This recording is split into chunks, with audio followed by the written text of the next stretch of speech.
Hello everyone, it's me, Beau here on Amazon.com. This is an update to this review. If you'd like to watch the rest of the review, you may. Initially, I really like this tripod. It looks really cool. Check out the neat metal and everything, and the orange color. It's very unique. However, check this out. See this right here? This popped out. And yes, this is a major design flaw because this should not be coming out. The glue is compromised. I did contact the company and they said, just glue it, which is kind of lame that they don't really stand behind their product like that. So not recommended. The glue comes undone on the legs, and of course on this leg it's completely sturdy. It's not going anywhere. Plus the actual fluid head itself is way too much grease, and the grease is so sticky, it's like sap, and it does not come off your fingers. So not recommended. Go with another tripod. Spend the extra 20 or 30 bucks and get something that is not going to be falling apart. Now with that, let's continue with the rest of the review.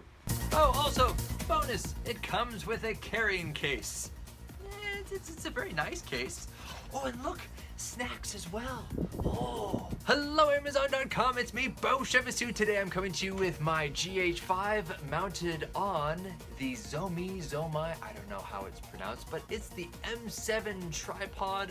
It actually converts into a monopod, which as you can see right here, and I'm gonna walk through a few things that I like about this, also a few things that I don't necessarily like about it. In case you're wondering whether or not this is right for you, this, in my humble opinion, is a fantastic budget type tripod. It's full metal, it's tough, the fluid head is very smooth, and I'm actually gonna jump right into what I don't necessarily like about this. Now, it functions just fine, but whatever the company put in here, the grease, it gets a sticky residue all over your hands. Now, the reason why I'm not taking any stars off of it is because, well, obviously they want this to be a very nice, smooth contraption. See, oh, just look how buttery smooth that is. And it was resolved with some 409, which you can see over my shoulder right over there. So I did eventually fix the problem. It was more so just kind of a slight annoyance that I have this sticky residue all over my hands. Now let's actually move right into how this thing works. And you'll see that these little dovetails right here expand all the way out. And I'm gonna take a step back so you can see how high this thing is. It goes down to, I'm about 6'1", and as you can see, it goes down to about my chest area, like so. And I personally would use the monopod type feature if you were going to be doing a lot of lightweight traveling, and you can't quite afford to have the entire full metal setup, as you can see right over there, which we'll get to in just a minute. But it's fairly heavy. So the monopod is much lighter. As a matter of fact, it's a third lighter because there's one leg, not three legs. And let's go ahead and take a look at the actual head itself. I'm used to using a Manfrotto fluid head. Beautiful heads. But let's be honest, the head that I got was actually the same price of this entire tripod. And so if you are on a budget, this might actually work quite nicely. If you were to look at the top, you'll see that it's a little ball and socket. So this wouldn't be my #1 recommendation if your #1 form of video or camera work is video. Because usually with video, you need basically a little stem coming off that you can grab and you can get a full range of motion. When it's ball and socket, unless you're just doing a pan, which if you lock like this, it doesn't go anywhere, but if you unlock it, now it gently rotates, as you can see, like so. And it's very smooth if you're going side to side, a pan, but once you have to go up and down, that's when you actually have to release the ball point, or the ball and socket, which you release it like this, and as you can see now it flops all over the place like this. And this isn't the smoothest shots. This is really just designed for still photography. So once you have your camera in place, then you lock it down like this, and then once it's locked down, it's not going anywhere. It's phenomenal. But for video, this wouldn't necessarily be my #1 choice unless you're really on a budget and you can't quite make a really expensive head work for now. Comes with one plate like this, and I put it onto the bottom, and then you slip it on like so. It's not a quick release, so once you actually put it on, you're gonna have to hold it and then rotate this until it kind of sandwiches on, it kind of squeezes it on like so. And then once it's on, it's not going anywhere, but just do keep in mind, not one of those fancy quick release type tripods. And lastly, as you can see, there's a tiny little level bubble, which honestly is not entirely necessary. But now let's go ahead and transform this guy into a tripod. And so you'll see a little thing right there that says release this way or lock this way, detachable monopod. And it does take a little bit of doing to convert this into a tripod. It doesn't just snap of the fingers and whoa, it's instantly a tripod. So we're gonna go ahead and kind of take this thing apart. So you have to first lock down the fluid head and start to rotate this guy. And this, as you can see, is coming off like so. And you're going to need this part as well as the little bolt that goes in here. And basically you are going to put this onto the tripod you see over my shoulder. First of all, let's go ahead and put our existing monopod onto our tripod, which you do by screwing it right on like so. Full metal construction, very, very well machined. You can see the precision in there.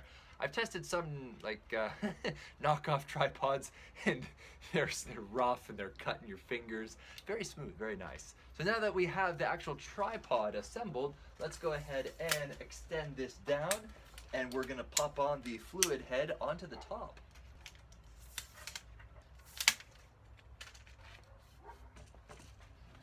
As you can see, the neck does go up and down, and when you rotate it like so, it locks it in place. First things first, you have the little strap, pop it on like so, whoops, that way, and then there's the little wheelie guy, and then the bolts along with the nut on there. Drop it in like so, and slowly start twisting it in until it's actually catching in there, and then you can finish the remaining with the actual wheel. That's in there. Now you get the actual fluid head itself, and that aligns right like this. And we are good to go. Just be sure that you do make sure it is snugged on all the way, because you don't want this coming off when you're doing a gentle pan. We secure the plate on the bottom of the camera, tighten that down, and then we pop it on and tighten that down as well, and we are finished. Let's go over here, undo that, and now it's very smooth, very nice, awesome. Lastly, this is probably one of the coolest features that really distinguishes this tripod from other tripods out there. Look at how it folds down like this. And so it's fairly quick deployment. When you're ready to go, simply hold it like this and folds down like so, and it automatically locks in there. So that was one click, and if we continue, that's 2 clicks, and let's do 3. 3 clicks like that, and then it locks down, and then you continue with these. Like that, and then lastly this side. Beautiful, huh? And then we are ready to rock. But the cool thing about this is that this basically creates a poor man's Steadicam, that if you hold it under here like this, it balances downward. And if we were to extend it out, that really gives a lot of stability. So very, very smooth as you're walking along. So if you want to do a cheap real estate video and you can't afford a, $300, $500, $5,000 Steadicam, you just get a tripod like this, extend it out, and when you hold it, it soaks up a lot of the tremors when you're walking along or when you're holding it. Can't hold it for a long time, but it's great for a tracking shot if you're walking along. So there's a small little hint, tip, trick right there. Overall, very impressed with this guy. I love the color as well. I would recommend getting a bright color. I know in filmography you want to get, you dress in black, you don't want to stand out or anything. But when it comes to a tripod, you don't want people tripping over it. And so I've actually tied brightly colored pieces of tape to the bottom of my tripod and around this area in the head. So when you're in a dark theater or if you're filming in dusk, people can actually see it and they're not tripping over it then trying to sue you. But anyway, that's never happened to me quite yet. Overall, highly recommended. It's very tough, it's very versatile. Just be sure when it shows up, clean it with some 409 to cut through the grease Don't spray it too much or else then you'll pull a lot of the grease out of the fluid head, but just wipe down the surface to prevent it from getting all over your fingers and then your camera. My name is Beau. I look forward to testing and reviewing more fun things here on Amazon.com.